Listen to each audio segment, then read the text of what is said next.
In today's video, I'm going to go over the notebooks that I've used in the past and how that's progressed to the books that I'm using today. And then we're going to just do quick little flip throughs of the books that I'm currently using and how I'm using them. In future videos, I'll go through each book individually and we'll go through some of the pages together. So stick around. Let's get on to the video. For several years now, I have used the Penco brand notebook. They're also made in Japan. I just use these with regular gel pens, and at first I was using a 0.5, and then I found out that I actually prefer more of a medium nib, so I'm using a 0.7 now. And I really like how my handwriting looks. Last night I was practicing some lettering in here, and this paper is not the same as Tomoe River in that it does allow for quite a lot of bleed through with the different markers and stuff. This is nice paper, but I don't think it would be great with fountain pens. When I discovered fountain pens, I discovered Tomoe River paper. So my first notebook for that was this Hobonichi A5 notebook that I purchased online, and I was using just a regular 0.5 for a while and trying to practice my handwriting and just, you know, kind of scribbling in here and whatnot. And then as I went along and got my first fountain pens, then things started to change. And that's when I realized that I actually like a medium nib, and things are messy if I use more of a fine nib. I did use this quite a bit for handwriting practice, and the way I was doing that so that I didn't have to think about what I wrote was I was copying out of the book. So this is the Horse Book by Margaret Henry, and then I would print out one of the illustrations and put it with the little bit about the horse breed. So the Lepizan, and these are all just things that I was copying out of the book just to work on the shapes of my letters, the size of my letters, how I hold my pen, how I make each letter. So I didn't want to have to think about what to write and think about how to make my lettering. I was just copying out of books, and that was really fun to do. So as I started to fill this up though, I was thinking, okay, what am I gonna do for my next journal? I didn't know if I wanted to stick with this A5 size. So that's when I decided to try the Sterling Ink B6. That's when I got this beautiful little journal. And I really found out I love the B6 size. I already have another daily journal just like this one, so it has the months in the front and then the daily pages in the back, and I just write on as many as I want because I date them myself. I already have another one because this one's halfway full. I've started this in April. It's July 18th, and the actual date on the page is July 3rd, so I think that's funny. I might catch up to myself and then maybe pass myself and finish this before the year's up. Before next April, I mean. Then also in the meantime, I realized that I did want to have a planner. And so I did go ahead and order the Hobonichi Weeks. And that's because I thought this smaller size was going to be more manageable for me. I really don't do anything. I work at home. I have a few days where I have things like my neighbor comes down and we have a little chat. I go to meditation on Wednesdays, and then I have appointments that come up and whatnot. But I figured there wasn't a reason for me to have a bigger planner than this to just write down nothing, basically nothing. But then I found Mari Haraya, and she does her weeks in a vertical column. I had already written a few things horizontally on this one, so I went ahead and did this one horizontal, but then I started doing them vertical, and she just adds stickers that kind of pertain to what happened that day, and I love that idea. I know a lot of people do this in their Hobonichi cousins, and even in the Sterling Ink vertical column weeks layout, and so I went ahead and started doing all my Hobonichi layouts this way, vertical. And I am loving this. It's so much fun. Plus it gives me more chance to play with stickers. Of course, as you start dabbling in this, then you decide, oh, now I need a book journal. Now I need a commonplace journal. So that's where these come in.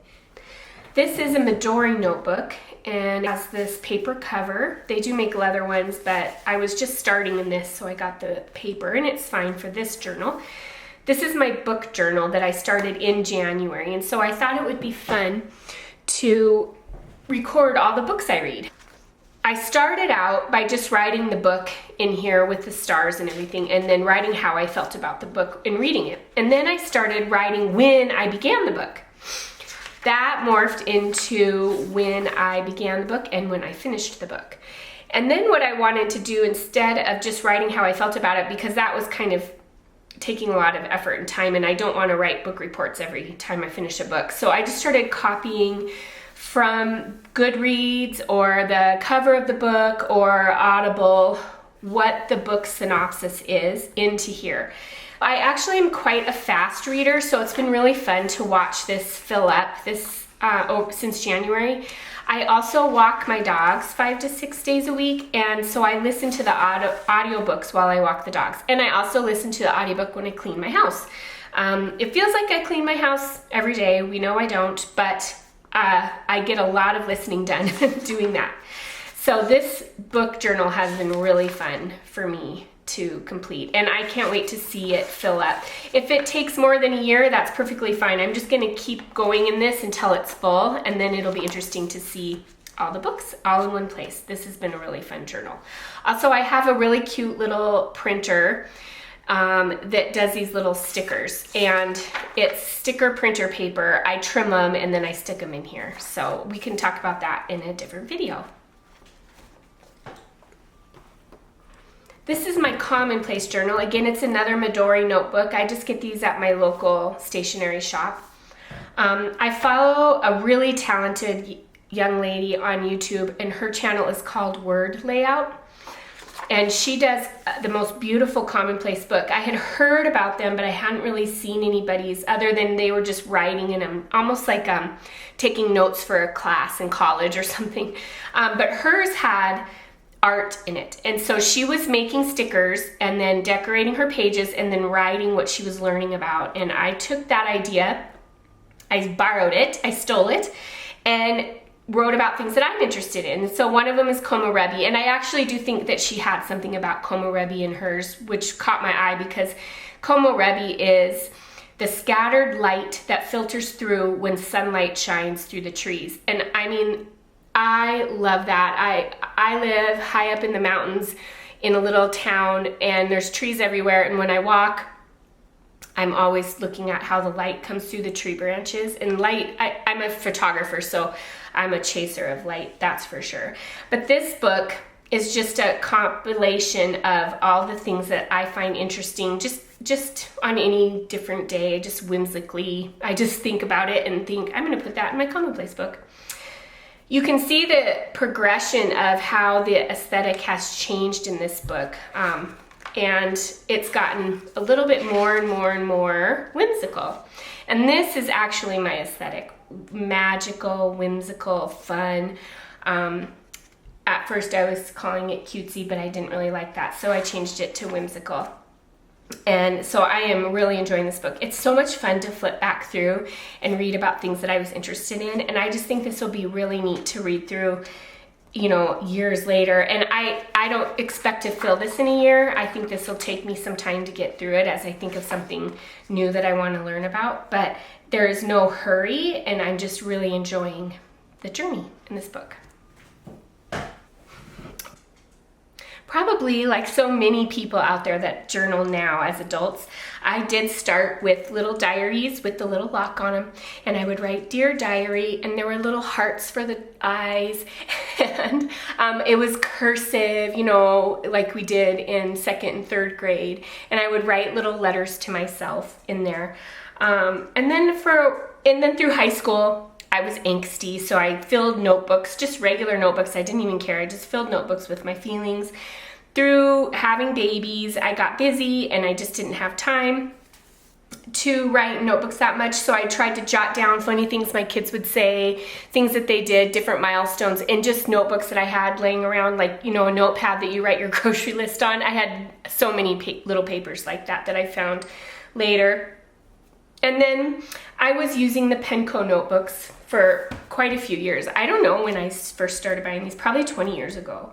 I started buying these. I just love the size of them. And I like the width of the lines. They're not too wide. And the page isn't overwhelming. So I could just easily write some thoughts and feelings, and it just didn't take me all day long to write something down. And I usually did this at night, in the evening time. I also do tend to have prompts in the back that I try to remember to look at if I'm having a hard time remembering or thinking about what to write. And then I have slowly graduated to this beautiful paper using fountain pens, using markers, figuring out lettering, making stickers, and it has become this super fun, creative way for me to just spend some of my free time. Doing this makes me lose time, which I always know then I have found what I love to do. So I hope you've enjoyed this little progression that I've done to show you the different notebooks that I've used and the notebooks that I'm using currently and how I'm using them. And I hope that you all have a great day, and I'll see you soon. Thanks so much. Bye.